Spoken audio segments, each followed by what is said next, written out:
welcome Alex Trenoweth. Thank you. And you remembered to say it properly. Thank you. I Um, was in Cornwall recently, and because I'm always correcting people how to say my name too. They always call me the other way around, but it is Trenoweth, or Trenoweth is even okay. When I was in Cornwall, I was staying in St. Ives, and so there's a lot of places called Trenwith, and I just kind of felt like I had undone my whole entire life of teaching people how to say my name, and then I see it's Trenwith down in Cornwall. So oh my goodness, I didn't know that. yeah, in the Doomsday Book. Right. Trenoweth is in the Doomsday Book. It's a little, I don't know what you call a little village in the middle of Cornwall. Okay, because tra is a Cornish uh, prefix, isn't it? Tra. Yeah, And Tre, and there Cornish man will be. yeah. But Um, Trenoweth means in a new place. okay. So you came here and you were in a new place when you moved here and you changed your name, right? Or is the I was. The only good thing my ex-husband gave me besides the children was a cool last name. well, that's not to be sniffed at.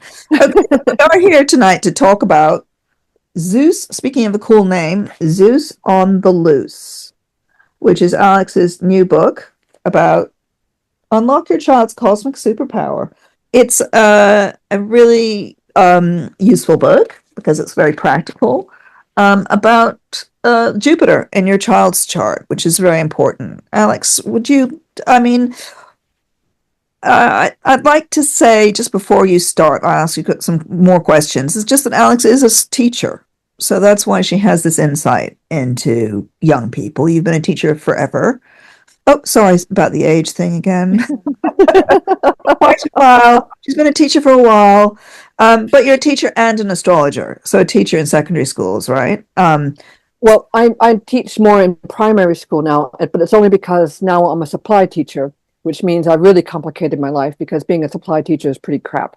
Hmm. Um, these days. It's not what it used to be. But I did train as a secondary school teacher. I think 15 years as a secondary school teacher. It's also my preferred age. But I teach primary school because you can do day-to-day supply. Because when a teacher's absent, they have the class needs a teacher for that day. But in secondary school, because they teach lessons every hour, they cover internally. Hmm. So there's not a lot of work. So Anyway, you have insight into children. And so what made you choose Jupiter? Because you could have chosen Saturn, couldn't you? Or is that the next book? it's the next one. Now, where I think astrology works really well is when it's sort of propped up against something. And I think when you try to isolate astrology, it doesn't really stand very well. So Jupiter for learning, for knowledge, Saturn for discipline, of course. And of course, they're a pair, they work together.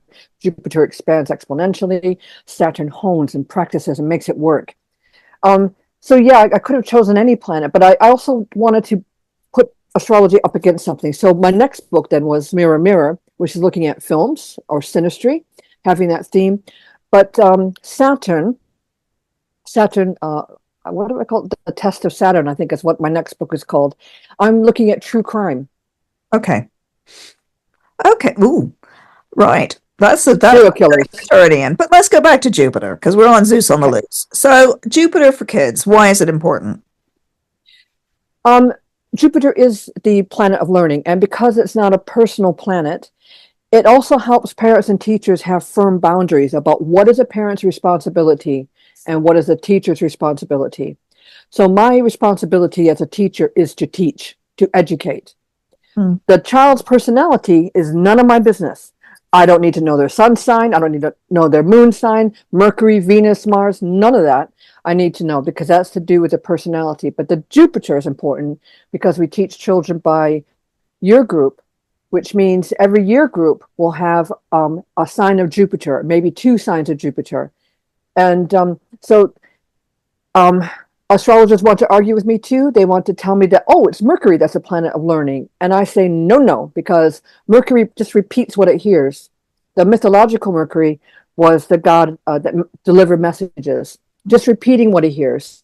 So when a teacher holds up the letter T to children who are learning how to read, the children say t t t t. That's rote learning. That's Mercury learning. Jupiter takes those sounds to form words, to form sentences, to form paragraphs, to form essays, to form theses and dissertations, and it expands exponentially. And then, of course, the Saturn process is going in and editing it. Mm-hmm. Yeah. So what's your favorite? This is going to put the cat amongst the pigeons. What is your favorite Jupiter year to teach? I love the challenge of Jupiter and Gemini. I like Jupiter in the mutable signs. And the reason why is because the class polarizes very easily. Mutable signs, right? So if you're teaching Jupiter in Gemini, you're going to get super speedy learners who are way ahead of everybody else. And then you get the reluctant learners who are absolutely terrified that they're going to be called out for something that they don't know, the book they haven't read, the big book review God might ask you to write. And so when you're working with that kind of split energy, it gives you something you can get the children working together to strengthen their weaknesses together. So you could have somebody has a really strong Jupiter in Gemini with somebody who's really reluctant and terrified, and they can build each other up. One can slow the other down and the other can speed the other up. So I like that, but you have to know what you're doing. I'll tell you the one I found challenging is my own Jupiter sign, which is Jupiter in Cancer. And that's because they're very emotionally needy learners. They're more concerned about everybody else. And I know this from, just being a Jupiter in Cancer, that, we're more concerned about the child with special needs than our own personal needs. And we're so worried about, how we can support other people that we overlook our own needs. So, and there's other things too going on with that. Jupiter in Cancer tends to worry and fret. They see the teacher as the mother almost, and they're, as you can imagine, moody learners. You get them one day and they're really hot and on everything. The next day they don't care. So it's hard to. I think, in my opinion, just because I can recognize it, because that's how astrology works too. You recognize, your own weaknesses. You reflect it back onto yourself, and you can see it. So, what other sign did I really enjoy? I kind of like the Jupiter in Scorpio. Oh, really? Why? Why? Because their idea of seeing God is skating very close to death. So they take ridiculous risks. They're the ones that, really do want to embarrass the teacher by talking about sex, by thinking, oh, well, if I talk about masturbation here in class, I'm going to make the teacher blush. Not realizing, of course, that as teachers, we've heard it all. We teach sex education. Hey, you can't embarrass us. We're used to that. And I'm Jupiter in Gemini, of course. So they're the right thing. I don't know if you knew that, but you said the right thing. And I was, yeah. The thing with Jupiter and Gemini, of course, is either you're interested or you're not interested. If you're not interested, forget it. You'll fail the class. If you're interested, you'll ace it. But tell us about the other thing that's really important in this book is the Jupiter cycle, and actually really helpful. So could you just talk us through the Jupiter cycle, just for people's benefit? It's never too late to get into the rhythm of your Jupiter cycle. So wherever you are in the Jupiter cycle, so let me tell you where we start. We start with your own sign. So I have Jupiter in Cancer. I'm going through my second Saturn return, my fifth Jupiter return. The only time in your life where they coincide exactly would be second Saturn return, fifth Jupiter return. So wherever you are, you need to know the sign, be able to build on the meaning. But I think Jupiter and Saturn, and maybe the outer planets as well, are the only planets I think that it matters where they are in that cycle. So at 3 years old, you have your first transiting Jupiter square to its natal position. And every baby book that you'll read on child development will say that this is when a child can usually walk unaided, no pushchairs needed, hand holding, of course. But if there's a problem, there will be intervention. There'll be some sort of help. At 3 years old, a child is able to speak and not need to be translated by a parent or carer. So if they do get separated from their parents, they can describe their parents or even know their first names or the phone numbers. So it's a bit of a safety measure. And they're usually toilet trained, odd accent aside. So if you think about what that would mean for the parents, they don't have to carry so much equipment with them. They can leave the pushchair at home. They don't have to carry extra nappies, maybe extra underwear or change of clothes. But and if that child wanders off, they could be located again. At 6 years old is when a child in a bog standard comprehensive school is when they're learning how to read and write fluently. In reception, they start learning sounds and they do phonics, but it's really at the age of 6 is when they really start to be fluent with reading. We test them out at the age of 7, which is a Saturn square, which I'm sure we'll get a chance to talk about. 9, interesting age. 9 is when a child is learning to differentiate between real fears and fantasy fears. So they're no longer afraid of the boogeyman in the closet or the monster under the bed. They're starting to worry about real life fears. The parents getting divorced, a death in the family, or the death of a family pet, terrorism, a pandemic. And so they really want to know, when I'm telling a story, Miss T, are you telling us a real story or is this something you made up? And a really good one is the Jupiter return. The average age is 11 years, 9 months. And that's when, here in England, we send children to secondary school. So this is one thing the educational system gets right, is that a child of that age will experience a bigger school, more classes, more subjects, more teachers, and they really do have that chance to expand and grow. Then they have another opening Jupiter square at 15, the opposition at 18. They finish sixth form, maybe they go to university or onto apprenticeship.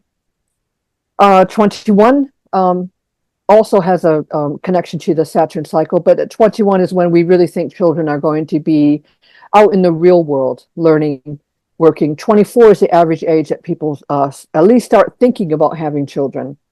Really? And That's well, very young. yeah, well, it's expansion, isn't it? Yeah. And but even if people don't choose to have children at that age, if you look at your own chart, you'll often see connections between yourself and your children via Jupiter. And it's important, I think, to find the pulse of your Jupiter cycle. Where are you in the cycle? So with me and my Jupiter return, I'm starting the cycle all over again. I can really kind of call the shots for what I want to do with my next Jupiter cycle. And so look at your children's charts. Where are they with their Jupiter cycle? But always come back to that Jupiter return, because at a Jupiter return, you kind of get to reset and also reflect back on what you've achieved. It's a really good thing. We were talking a bit about, I was saying, I don't even know where the moon is today. And but I always know where Jupiter is. Yeah. I can't help it. I can look at a kid and know which sign of Jupiter they are just because of how big they are, because I'm so familiar with it now and I work with it so much. So that's I think that's a general gist of the Jupiter cycles. So you've taught the whole gamut of I school, sure have. haven't you? So where in that Jupiter cycle do you think is the easiest and the most difficult?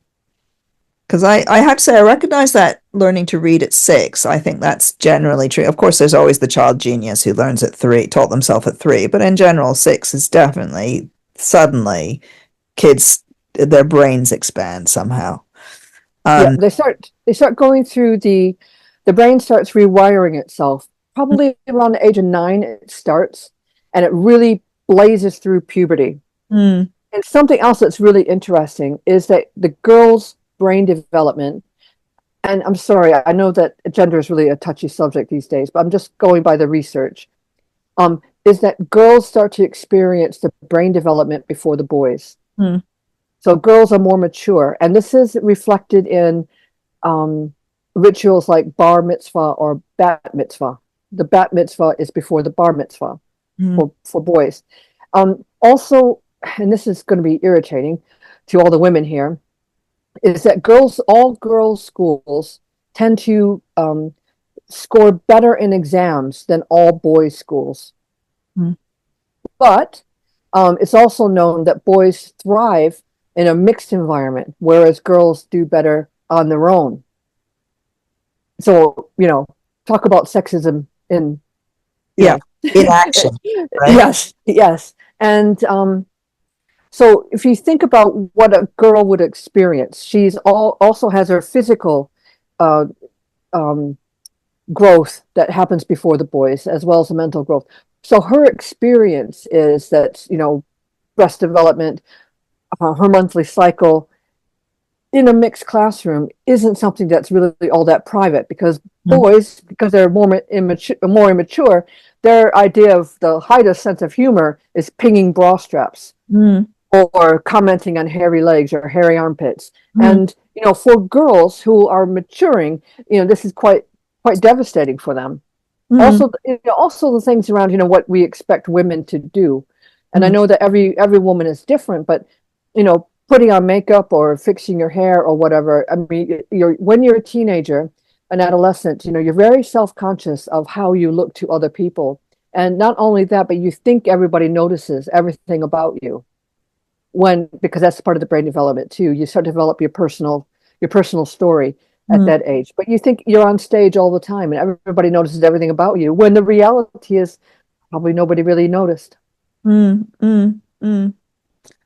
Um, and how would so that's interesting as a sort of the difference between male and female, possibly, whatever, as you say, is a touchy subject because the Jupiter is the same, right? Mm. Jupiter's the same.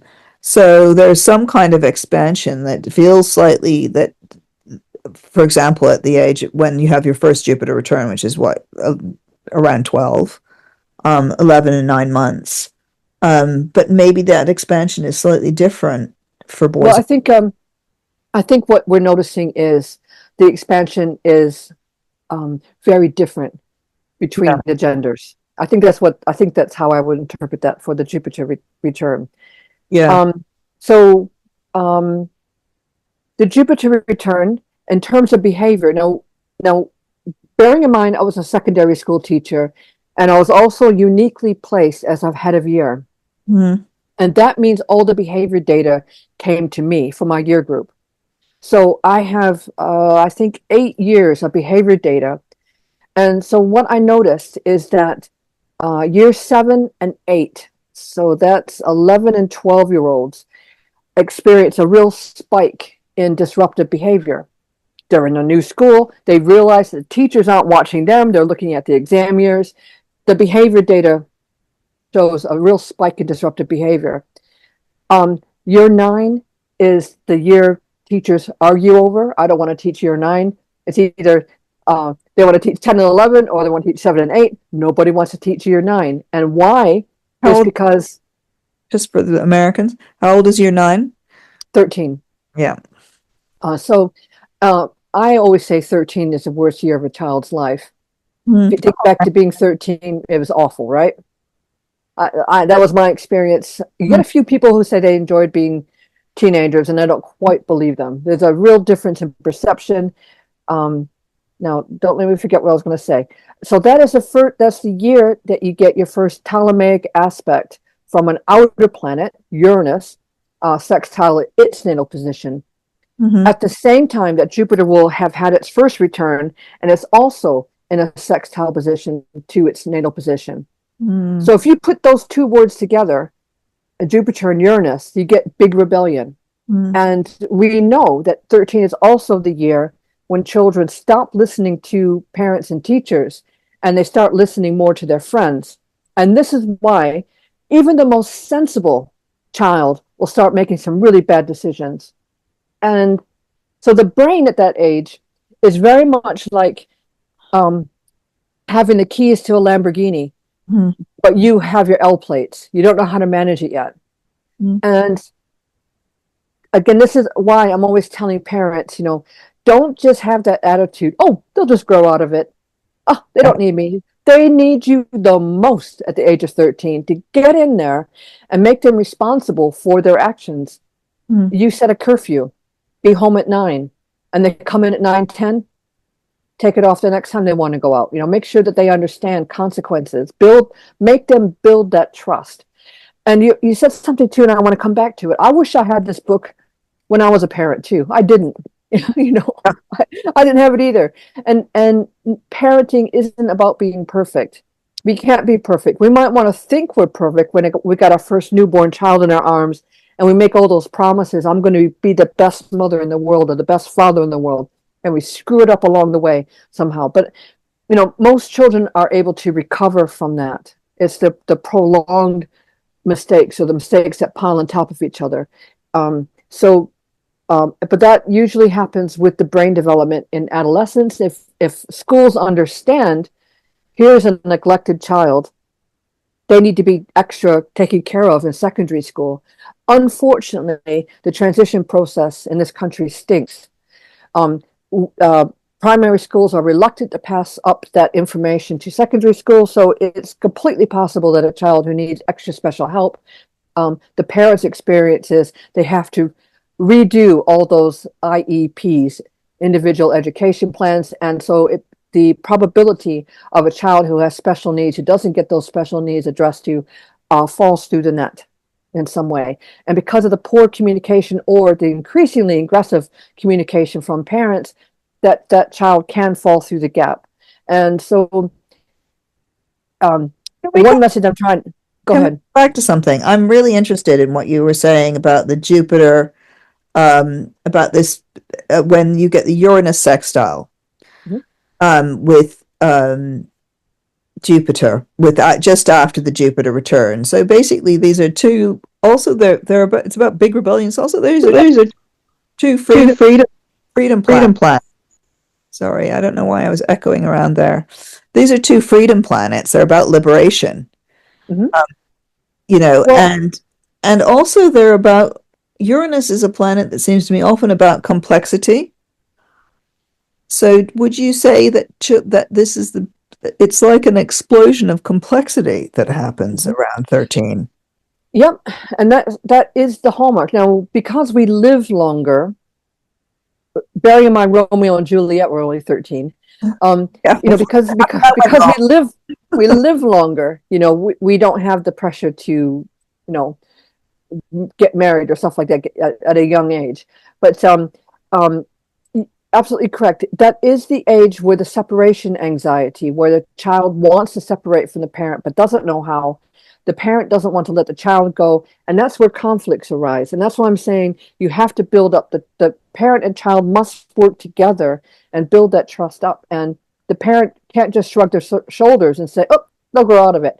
When I hear people say that, I get really angry because I think um, adolescence is such a short span of life, but so much happens in that time. And the idea that we could just shrug our shoulders and say, oh well, Mhm. they'll grow out of it, is absolutely the wrong attitude to have. And you feel that that's actually you need to be paying more attention, really, even if you're not literally interfering. When's the next Uranus Jupiter combo hit? It's quite a lot later, isn't it? I'm just thinking, Okay, so they would have at 27. You've heard of the Club of 27. Is the transiting Uranus trine yeah, to its natal position. So the Club of 27 is Janis Joplin, Amy Winehouse, Kurt Cobain. They all died at the age of 27. So, but what is happening is that transiting Uranus trine its natal position, where I think recklessness and overruns the responsibility that you would get at the Saturn return. So you haven't learned. It's like you're running around like a lunatic, taking crazy risks before you actually learn the responsibility of what happens if you don't keep the sense of control. mm, mm. Yeah, and also that's also the year's first progressed lunar return is that 27 too. So you're a complete Mm. done a cycle, and also it's kind of again it's about freedom or liberation from this plane onto another plane. When you die, essentially is what Kurt Cobain went up to the great nirvana, literally in the sky. Um, So at 27 too would be it'd be a Jupiter square, the first or the opening Jupiter square after the second Jupiter return at 27. So there is a correlation between the two. yeah. Really interesting. The other thing that I want you to talk about just before I hope that people have some questions, um, is the Saturn, the combination of that Saturn Jupiter cycle is really interesting as well, isn't it? Which is a completely different feeling from the Uranus. Yeah, so the human life experience is you usually have significant Jupiter transits before the big Saturn transits. The exception is at around the age of 60. The Uh, first Saturn square is at 7, yeah, and and then the certain. second one is at around the age of 14. Now, it depends. And what will make the time difference uh, affect the actual age that a child experiences the Saturn opposition is the condition of the natal planet when they were born. So when you're born, did you have Saturn touching the natal position before you were born? Did it happen after? Is Saturn about to go retrograde, or did it just go retrograde? All these things will affect on when you actually have your Saturn opposition. And I bring this point up because I I call. call. Uh, oh, I got an Oh, I got. echo. Yeah, I'm getting rid of that echo. Is that better? Okay, thank you. Yeah, I get the I call astrological adolescence from the first Jupiter return, bearing in mind Jupiter could go retrograde, go forward again, the first Jupiter return to the final Saturn opposition. Mm. And I do think it makes a difference if you understand if you're going to have a really short astrological adolescence, you're being called upon to grow up really quickly, or if you have a more longer um, astrological adolescence, you might have a bit more time to get used to the physical, emotional, and social changes that you'll go through as a child. And I always point towards I got a control group I always talk about, which is Leonardo DiCaprio, Drew Barrymore, and Angelina Jolie. Could Mm. have been born in the same were born in the same academic year, and had circumstances been right, they would have been in the same classroom. Hmm. Leonardo's the oldest one. Hmm. Jupiter and Pisces, by the way. On his Jupiter return, the second Jupiter return, he filmed the Titanic, right? Hmm. Okay, that's a good Jupiter Pisces story, right? Yeah. And then Drew Barrymore is born in February in Aquarius, but Angelina Jolie, an Aries, I think she is the youngest. But if you look at it that way, when did she have her astrological adolescence? She's actually the most mature of that control group. So I think it's important to look at that, and only really an astrologer who knows how these things work can do that for a parent. Mm. Which kind of brings me into the way that I work with um, parents and children. Just a quick child protection notice.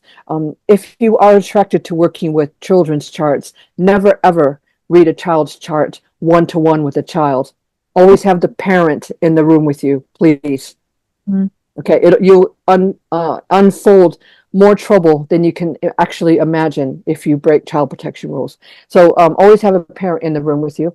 But it's I think astrology is an incredibly powerful tool to help parents navigate their children through an incredibly difficult time. And I don't think it's particularly complicated or difficult to understand. It's just they need a little bit of support. They need to get Zeus on the loose so they can help understand that. But it still involves looking closely at the chart. So I think that understanding Jupiter and Saturn cycles are absolutely key to helping you make the difficult job of raising a child a little bit easier. Or if you're a teacher and you're teaching at your group, to help keep you in the profession so you can get good at it before you get annoyed and leave it altogether. That's the biggest problem the educational system has today, is that we have our lovely young teachers coming in. They get the teacher's qualifications. They don't last more than 5 years in the profession, and they leave for something else. That's why we got a teacher's crisis. Mm. Mm. Yes. Yeah, they're very underappreciated, aren't they? And also that must be, must come as you might get used to the idea that you're teaching, like, the Jupiter and Cancer people, and then suddenly you're smacked with the Jupiter and Leo people who are completely different. That, But those if you talk to teachers, they always say, "Well, this cohort is different to this cohort." mm, Even though if they taught year 9, they'll still say, "Well, this year 9 is a little bit trickier than last year's year 9." They know that there's a difference, and I say that that's Jupiter.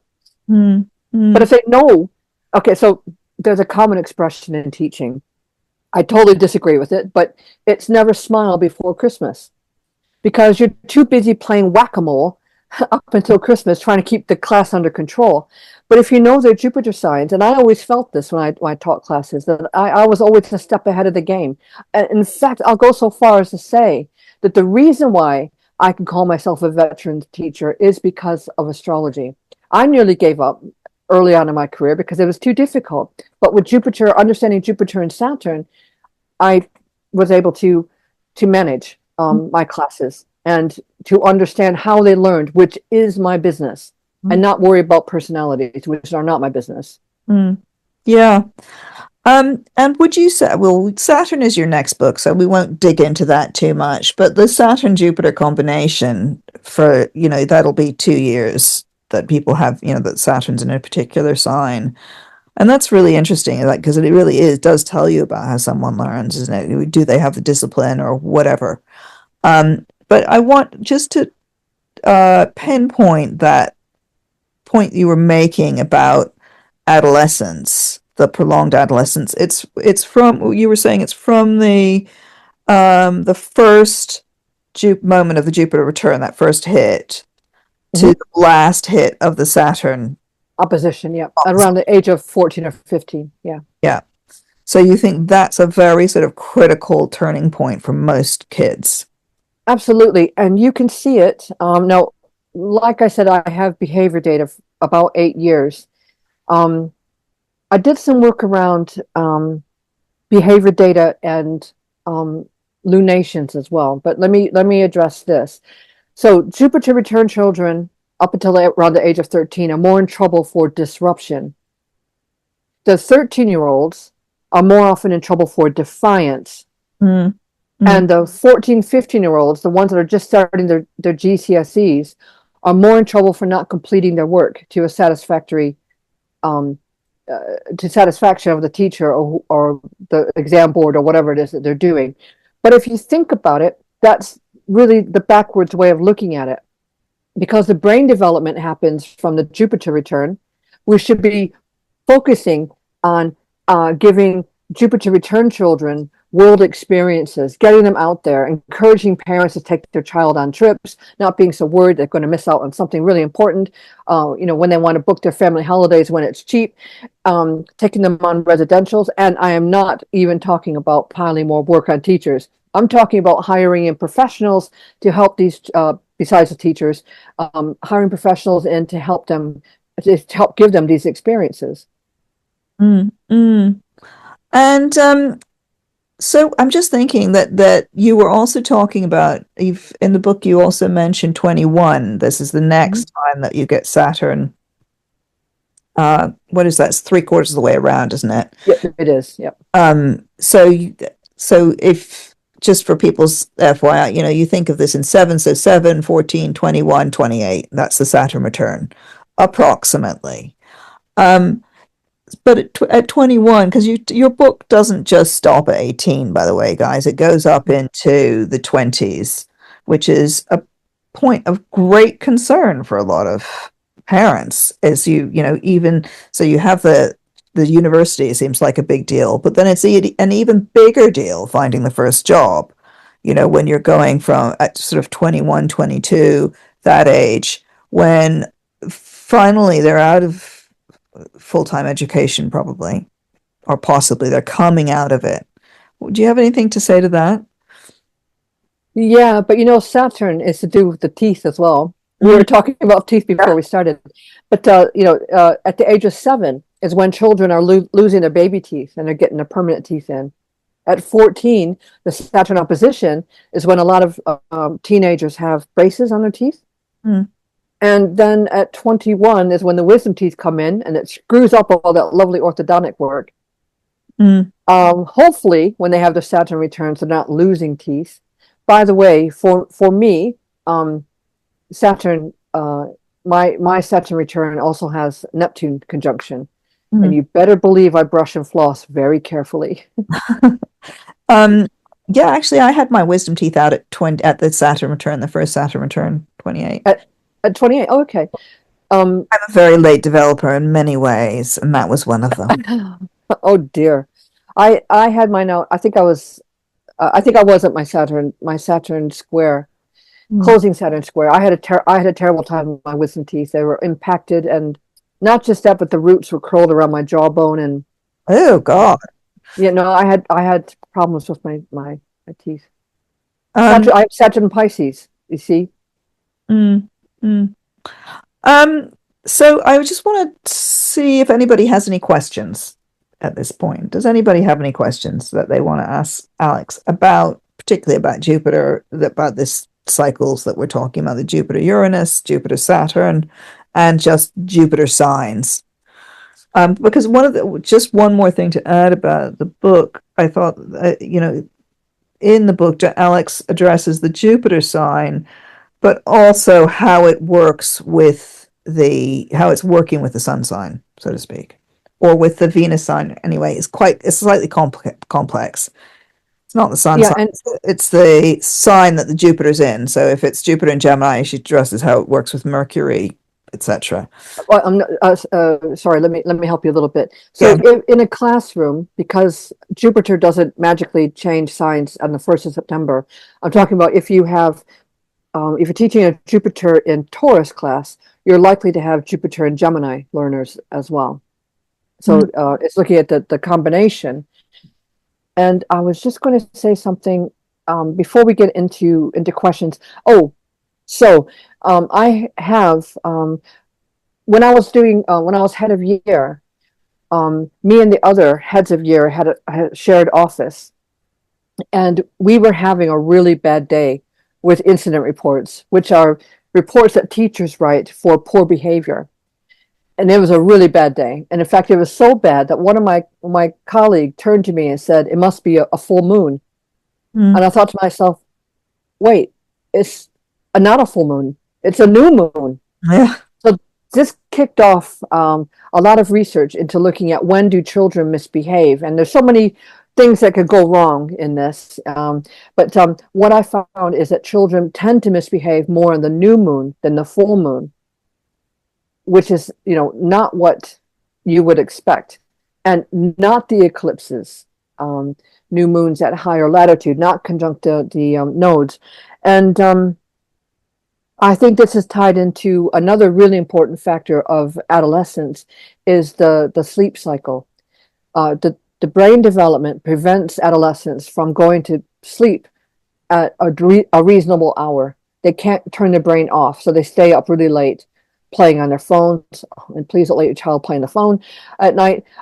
But they can't quite sleep. So my other argument is, on top of separating the genders wherever that feels comfortable, also letting teenagers start school a little bit later than usual, more at 11 or 12. So therefore, their circadian cycle is not collecting sleep debt throughout the week. They're not staying up really late on Fridays, sleeping in really late on Saturdays and Sundays, and then forcing their body clock to cope back to getting started at 7:30 on Mondays. Mm. That's really interesting about the new moon, because that is kind of yeah, it's the dark of the moon, isn't it? The new moon, really. Mhm. Rather than that, and it's also like everything's aligned. I mean, I wonder if there are any new moon people here. Anyway, let's open the Me, floor. I am, but that's not what I'm talking about. I'm talking not natally. I'm talking about Oh, I know. But yeah. I agree that the new moon people natally, I'm quite interested in them because it's a very aligned, it's an alignment. Sorry, that's a digression. I just want to ask people if they have any questions. And while we're waiting for questions, I also explore that Jupiter sextile Jupiter and Uranus sextile Uranus in Zeus on the Loose in preparations for the next book, which is Inheriting the Sky. about looking at a parent's experience of adolescence compared to their own adolescent who's growing up. Uh, So so we've got a question from Margaret from Peg. Peg, can you unmute yourself? Hi, Alex. I know your Jupiter's in Cancer, so can you say what house it's in and how your Jupiter, because it's teaching, how do you think Jupiter in your chart manifests as a teacher? Like what house, what's it aspected to? yeah. Curious. Well, I think I have Saturn in the 10th, so I think that's the one that really affects it. But Jupiter in Cancer in my chart would be in the second. So In you're some proud of your house money. systems, Mm-hmm. so yeah. In some house systems, it would be the third. But if you could see my wall that I'm facing, how many certificates I have on my wall, how many qualifications I have on my wall, you can see what's important to me is my education. You know, I'm a daughter of a lorry driver who never made it through high school. So I was one of the super speedy, gotta have the certificate kind of people. I have two MAs, an honorary PhD, uh, every astrological certificate you could imagine because that was important to me. That's where I put my money, is in my education. Okay, It, thanks. it'll mean absolutely nothing when I'm dead, but while I'm still alive, Wait, but so what's Jupiter aspecting in your chart? Jupiter sextile Uranus, for starters. I was born in 1966. And Oh, so I that's a have good year. yes, indeed. So my natal Jupiter sextiles that. And Oh, and so I you think have that's, that Pluto-Uranus conjunction in I Virgo too. do, I Yeah. do. Um, and I What house think, is the Cancer, Leo, Virgo? So that's in your fourth, the Pluto Uranus in the fourth? yes, it is. Okay. All right, thanks. No worries. Thank you for asking. Pluto Uranus in the fourth, hence the change of country, I think. But also, I would suggest, just off the top of my head, that Saturn in the 10th is also about getting the certificates. Because I'm not sure Jupiter really cares about getting that stamp of approval, whereas Saturn really cares to be seen as the person who's got the certificates. Just a Yeah, suggestion. I think my Jupiter wants to spend my money on my education Yeah, because it's Jupiter in a second. that's more. It And sounds like it to me. yeah, It's about what you're going to splash out on. Also, it's how you earn a living. It's how you earned a living for a long time was teaching. mm. Um, I have got another question here, and it's from Michelle. It's how to look at the relationship between your Jupiter and your child's Jupiter. Well, so one thing that I think, because I studied with the Faculty of Astrological Studies, and far be it from me to criticize, but when I was learning about what Jupiter meant, it seems to me that most schools teach Jupiter in its signs just as if it were a stagnant entity. And what I'm always arguing is that actually Jupiter evolves and grows through its transits. And I kind of alluded to this at the start of this. So whereas Jupiter expands exponentially, Saturn does the opposite and brings it together. Now, in a marriage or in a partnership that produces a child, the parent's Saturn is going to be important. And that's really easy to keep track of, right? So if it's going to be the same Saturn sign, maybe the parents are more aligned with each other and how they're going to discipline the child. But if it's in the adjacent sign, they might have very, very different ideas about how to discipline a child. And the example I always use is, let's say you have a Saturn. Sorry, let's say that you were you were brought up in the Salvation Army, which is an organization that is teetotal, and you marry somebody who is a Catholic. And you can say, well, it doesn't really matter because we're adults. We can all have a grown-up conversation about alcohol consumption. And that's fine until they have a child who reaches the age of 13 when they're starting to experiment with alcohol. So the Salvation Army parent is always, of course, because they're teetotal, going to say, no, no, no, you can't do that. Whereas a Catholic parent has seen alcohol used in rituals, like communion, they're going to be far more lenient. So it might not be a big deal until that child reaches the age of 13. And so it's the same with Jupiter cycles. You might be totally used to, learning in a certain way, and you expect your child to learn in the same way. This is why I'm writing Inheriting the Sky, because I think it does make a difference how you experience your own adolescence when all the brain development was going on, and the expectations you would have for your child.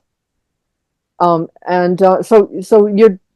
with Jupiter cycle, with Jupiter signs, just it's standard synastry, and that there's no such thing as really bad synastry. It's just something to flag up and be aware of. If you're because if you have a child, that's your natural expansion, and you have expectations for that child. So if the child's Jupiter is square your Jupiter, it doesn't mean that it's difficult. It just means that there might be challenges to grow around. And also, we know that squares actually bring about, they force a decision. They're challenging, but yet the parent has to decide, this is what I have to do in order to support my child. I think the most important thing for a parent, if you're using astrology, is just to remember that you can't ignore a child. You can't just go around saying, oh, they'll grow out of it. You've got to stay the course in adolescence, even though it's going to be difficult for you. And every parent has the idea that they're going to be the best parent in the world when their child's all cute and chubby and breastfeeding or whatever. And it's only in adolescence that the road becomes really, really bumpy. It's interesting, just to sort of dig into that question a little bit more from Michelle about your Jupiter sign and your kid's Jupiter sign, and how that could work. I mean, I think one of the great uses of astrology is to understand that people are not like you. Yep. You're not, Perfect. they might not work like you. They may learn in a completely different way. They may come at things from a different angle. I mean, the moon sign's always super helpful for that, to looking at your kid's moon sign to understand, why are they so moody? It's because their moon is in Cancer or whatever. Yes. And see, this is a really interesting point that you're raising, because I said this before. This is why it's the parent's business to know these things, where the moon is, because the moon is about how you're nurtured, and that is a parent's job. Now, we take care of children in school. Of course we do. We make sure that they're fed, that we're looking after their welfare, safeguardings in place. But really, the child's personality, the teacher is not the mother. And, we do get clingy children, but we have to make that really clear distinction. I had a mom, a Jupiter return child, and the mom rang me up in the middle of me organizing this great big school trip to tell me, don't forget to put sunscreen on my daughter. And I was just like, you are asking me to touch your child's face? Really? And you see, this is where we got to be really clear with parents.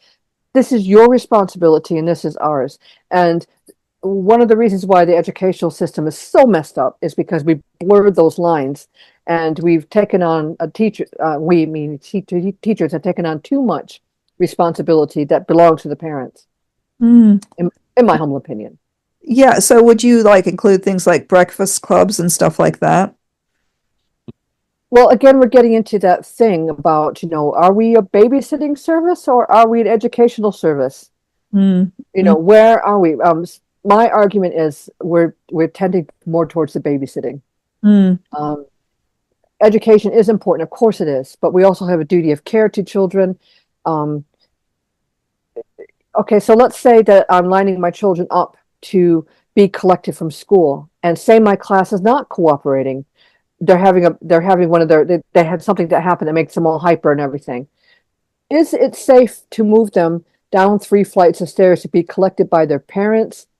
Or is it safer for me to take all the heat that I'm going to get from parents for being late because I'm making sure that they're lining up properly? These are daily decisions that teachers have to make. And what about supply teachers like me? I don't know every single parent. I have never laid eyes on them before, but yet I'm in charge of excusing them to go to the right adult. Very hairy boundaries, I think. Very tricky. Peg has another question. Oh gosh. So it's just a comment, not a question. I did student teaching in first grade before I went to law school. I was elementary education, and the mom was said to the first grade teacher. The first grade teacher said to the mom, "It's your job to get your child to school on time." And the mom turned around and said, "No, it's your job to get him excited enough that he wants to come to school on time." So the first grade teacher said to the child, "I will give you extra math problems if you come to school early." And that solved it. I thought it was Yeah, I funny. mean, yeah, teachers do all sorts of things to, yeah, I mean, but it is the parent's job to get the child to school, and it is a parent's job, sorry, a teacher's job to teach the curriculum in a way that appeals. So you see, if a teacher knows the Jupiter signs, they can't give the kid what they want all the time, but if they have a general gist of the Jupiter sign, they can make it more appealing. And I was Well, going to I'm say, sure that teacher didn't know the Jupiter signs, but she knew the kids, so that worked. yeah, She loved math. yeah, But I teachers, wanted to yeah. say having a slightly different Saturn than your spouse has pluses and minuses. But Mm. I'm Saturn in Scorpio, so I'm 2 months after my ex. And he was Saturn in Libra conjunct Neptune in the seventh. And okay, Ouch. where it was good was I was not patient. My son was like, perfect at math, but would hit a wall with English. It had to write a paragraph. My husband was very patient, sitting down with him because he went through the same thing. But then, like, whether or not I was raised Catholic, he was raised no religion. We had to go talk to a Catholic apologist for a year so he could get all his questions answered before I could raise my daughter in the Catholic religion. And by that point, my son was like, "I'd rather be Buddhist, Jewish, or Quaker." So, but it took a lot. And then when my daughter was drinking in high school, I had to be the disciplinarian to keep her alive. And he had an alcoholic mother. So he was like, "What is there to see here? There's no problem." But, Mm. it was a challenge. But she's 10 years sober this October, so she quit Oh, drinking at well done. And 23. congratulations. Yeah. Yes, it was, Wow. she's my Okay. hero. Mm. But yeah, Uh, that's a good point about the parents. yeah, about how discipline is who does the rules, who does the boundaries, Hmm. who does the no boundaries. Um, yeah. Interestingly enough, I have a Saturn Sun conjunction, but it's in Pisces. So Saturn and Pisces, you would think this person has no rules and no boundaries, but the Saturn Sun means that I am quite I have rules. Um, Whereas my husband has got a Saturn in Aquarius, but I think I'm kind of, I'm more subtly boundaried, but the boundaries are there. But I think it can work quite well having different Saturns, although we are Yep. different. I think it can. Um, but as in anything, the key is always going to be communication. And I think we talked about this last time I was here about I do parent preparation classes. Hmm. So I can never say to a couple, "Oh no, don't get married because you have different Saturn signs." That's not the point. The Hmm. point is understanding them and where the crises might arise when they do have children, and how they can manage those without getting frustrated with each other, because a child, just being the teenagers that they are, always look for where they can wiggle, and the parents have to be a united front. And we have a lot of single mothers in our society, Hmm. and because she's you know um, on her own, she also has to be very firm about where those boundaries are. Yeah, I often see Saturn on the MC with that again. Mm. When one person has to do both. Both it has to do both parents. Does anybody else have any other questions on this Jupiter on Zeus about Zeus on the loose? Um, I'm just looking along. Zeus, that's the book. But there was something I didn't express that question very well. I'm going to try and reframe it, but in this book, Alex talks about the Saturn opposition, etc., and these different things. But you also talk about, for example, if one of these kids has got Jupiter in Libra, you then talk about the Venus placement. I think that's Oh, right. the dispositor. Yeah. So for example, Jupiter in Libra, Libra's ruled by Venus. You talk about the Venus placement. Would you like to say just a little bit more about why that, how that works and how you feel that works? Yeah, it just helps you make it a little bit more fine-tuned. Mm, In a classroom, it's probably not going to be very no. useful because in a classroom, the beauty about Jupiter is that it's one or two Jupiter signs, and it's really easy to keep track. When you start adding in the inner planets, it's harder to, know. I'm not going to look at a kid and say, "Oh, he's got Jupiter in Libra with Venus in Gemini." That is beyond me. So that really was one for the parents, Mm, just to help them add a little bit more information for their child. mm. Okay, and there's one sort of, if no one else has any questions, there's one sort of final thing I want to move into, which is that you're having your Saturn return. Mm. You're also having your Jupiter return. Of course, this is the sixth. Well, you're not 60 yet, but it's that cycle. Not yet. Not yet, but it's coming. It's coming down the track. Um, it's that cycle, but you're experiencing Jupiter in Cancer again, fifth time. And have you noticed any? And you said it expands exponentially, right? Have you noticed a certain rhythm with those Jupiter returns for yourself? Yeah. Yeah. Are you ready for this? Mm, Fasten your seatbelts. I became a teacher, started doing my teacher's training on my third Jupiter return. mm, I wrote Growing Pains after a full year of observing um, Jupiter signs through my classroom. So on my fourth Jupiter return, I wrote Growing Pains. And this is my fifth Jupiter return, which is why I really felt compelled to write Zeus on the Loose. mm. So for me, it is on Jupiter returns. And I don't want to sound like I'm boasting, but I am because I got Moon and Leo, so I can't help it. But I've had the most amazing summer.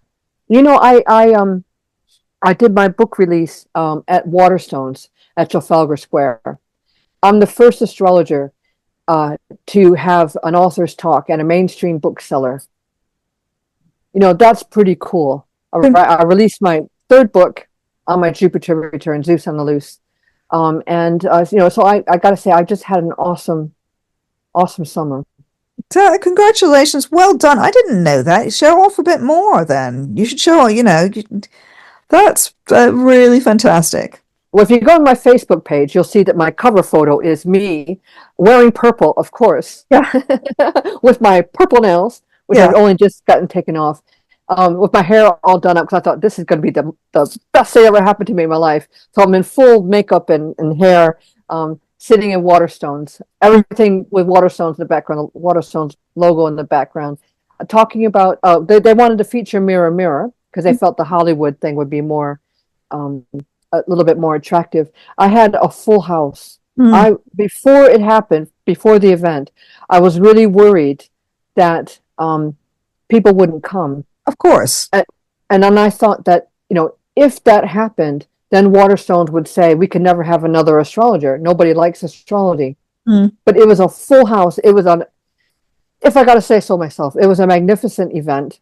mm. Roy Gillett was there. He said wonderful things. He's an ex-teacher. I had teacher friends that were there.